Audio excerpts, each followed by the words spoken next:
शहबाज शरीफ ने तो नहीं लिखा, इस नाचीज ने लिखा था। नहीं है, ये हकीकत है। बस ये इन्हीं टेढ़े आंगनों को हम सीधा करने की कोशिश कर रहे हैं। मेरा कप्तान तो आज तक सीधा हुआ नहीं आपसे। ਉਹ ਜਿਨ੍ਹਾਂ ਨੇ ਵੱਡਿਆਂ ਨੂੰ ਸਿੱਧਾ ਕਰਤਾ ਉਹਨਾਂ ਕੋਲੋਂ ਨਹੀਂ ਹੋਏ, ਇਹਨਾਂ ਕੋਲੋਂ ਕੀ ਹੋਣਾ? भाईजान अभी कहानी शुरू हुई है, मैच शुरू हुआ है। अभी तो पहले 5 ओवर हैं, अभी तो 45 ओवर और पड़े हैं। आगे आगे देखिए। ਅਸੀਂ ਤੇ ਮੈਚ ਮੁਕਾਤਾ, ਤੁਸੀਂ ਅਜੇ ਸ਼ੁਰੂ ਕੀਤਾ। हाँ, स्टूडियो ढाई भी आपने नहीं देखा मेरे ख्याल। नहीं, मैंने स्टूडियो ढाई देखा है, मैंने आपका देखा है तो मोइन अख्तर साहब के साथ जो आप शो करते थे, मैं ना कहता था मंसूर मुझे जानते हैं। अब आपने एक प्रोग्राम शुरू करना है, उसमें मुझे मुखातब करना है, मेरे मकसूद।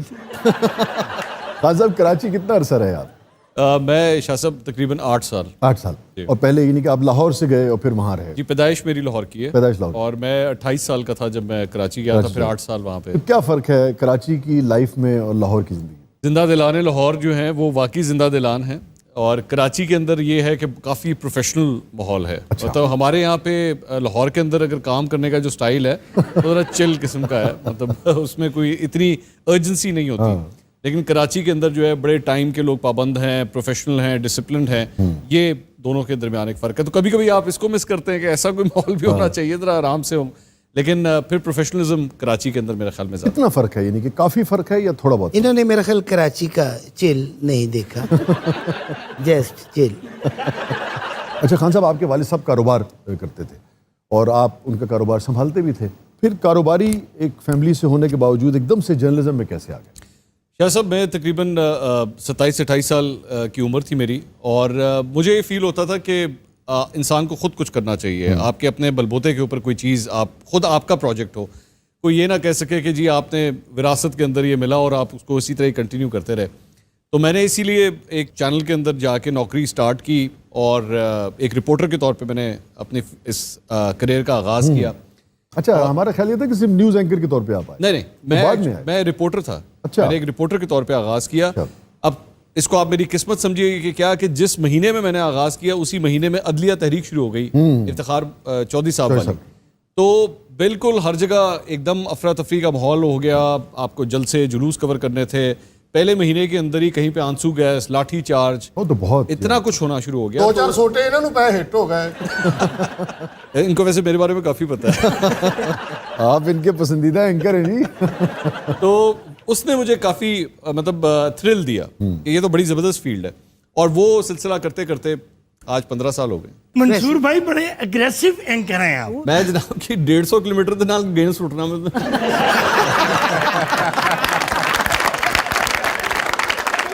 मैंने कहा था ना, आहिस्ता आहिस्ता वो फनकाराना रंग दिखाए। माशाल्लाह खूबसूरत है और पढ़े लिखे भी हैं, वजीह। और यस, जो हमारे यहाँ खूबसूरत जो एंकर है, खैर एंकर अच्छे होते हैं सारे, चूंकि टीवी पे आना होता है, मगर मंसूर की एक अपनी उसमें माशाल्लाह एक वो, इनको हमेशा ही देख के बहुत अच्छा लगता है। ਇਹ ਤੇ ਇੰਨੇ ਜਵਾਨ ਨੇ ਟੀਵੀ 'ਚੋਂ ਇਹਨਾਂ ਬਾਹਰ ਹੁੰਦੇ ਨੇ। ਇਹ ਅਗਰ ਫਿਲਮ 'ਚ ਹੀਰੋ ਹੋਣੇ ਘੋੜੇ ਤੇ ਬਹਿਣ ਤਾਂ ਥੱਲੋਂ ਘੋੜੇ ਨੇ ਕਹਿਣਾ ਓਏ ਮੈਂ ਮਰ ਗਿਆ ਜੇ ਓਏ। ਜੇ ਘੋੜਾ ਪੀਟੀਆਈ ਦਾ ਹੋਏਗਾ 1 ਮਿੰਟ ਹੀ ਥੱਲੇ ਸੁੱਟ ਦੇ। ਅਤਾਰ ਸਾਹਿਬ ਨੂੰ ਨੂਨ ਲੀਗ ਦੇ ਜਲਸੇ 'ਚੋਂ ਮਾਰ ਪਈ ਓ। क्यों? ਬੱਲਾ ਲੈ ਕੇ ਚਲਾ ਗਿਆ ਪੀਟੀਆਈ।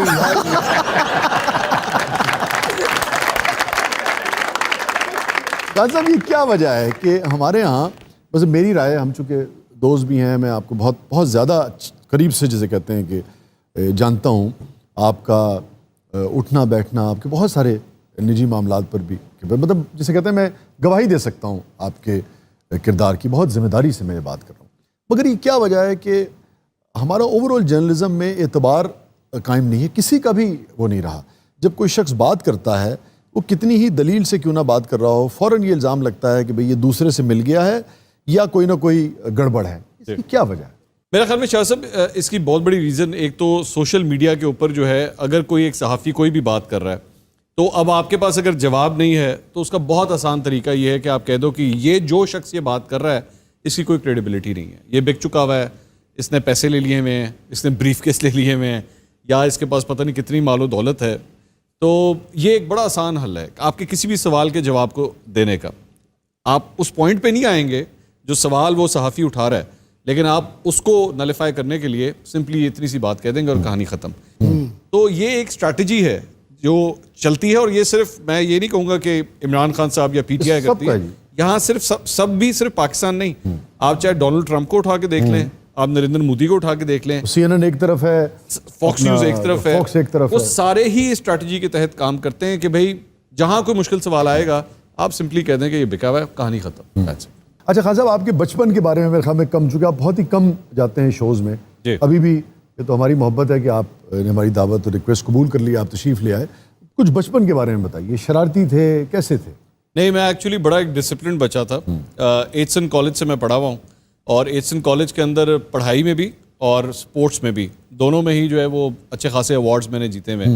तो बड़ा वो जैसे घर में कहते हैं ना, बड़ा संभला हुआ बच्चा है, टाइम पे उठता है, टाइम पे सोता है, शरारतें नहीं करता, बिल्कुल उस तरह का नहीं, बचपन। लेकिन हमने तो आपको बहुत शरारती पाया जी, अपनी वो निजी जवानी महफिल में और से दोस्तों- जवानी से शुरू हुआ अच्छा, था। पहले नहीं थे? नहीं, बचपन में, क्योंकि आपने बचपन की बात की तो बचपन में नहीं था, जवानी से काम शुरू हुआ। बचपन इज भी टू द पॉइंट। जवानी में फिर वो अंधी मचाई इन्होंने। मंसूर साहब, जवानी में कोई मोहब्बत हुई हो आपको? जी बिल्कुल हुई थी, और जिससे हुई थी उसी से शादी हो गई। ये तो हो गया ना मुकम्मल सब्जेक्ट।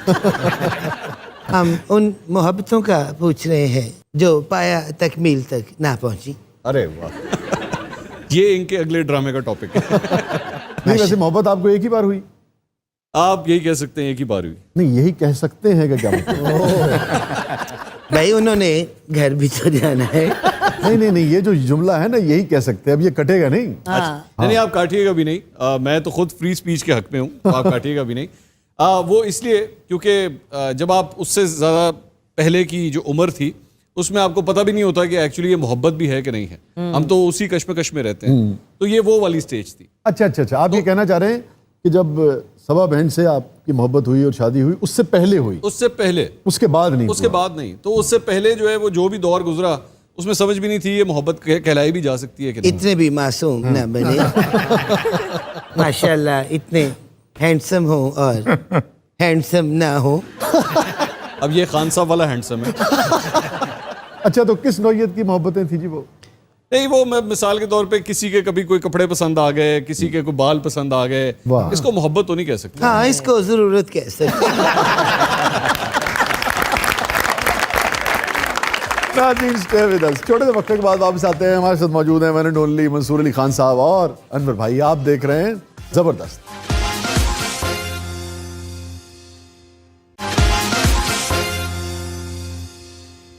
वेलकम बैक नाजरीन। ज़बरदस्त में एक बार फिर खुश आमदीद।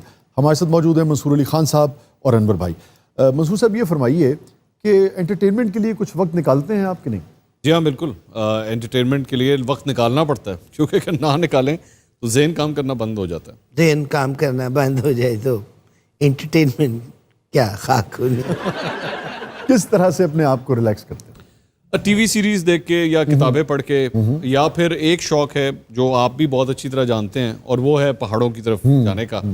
उसके लिए मैं, और वो अकेले जाने का नहीं है, वो दोस्त अहबाब को इकट्ठे करके उसकी पूरी प्लानिंग करके, वो इनकी मोहब्बत है कि जिस तरह से इकट्ठे करके दोस्तों को ले जाते हैं। कम से कम 20, 25, 30 लोग तो हों, हाँ। पूरा ग्रुप हो, तब मजा आता है। जिन्हों मर्जी ले जाना, इमरान खान साहब ਨੂੰ ਨਾਲ ਜਾਣਾ, ਤੁਹਾਨੂੰ ਧੱਕਾ ਦੇ ਦੇਣਾ ਉੱਥੋਂ।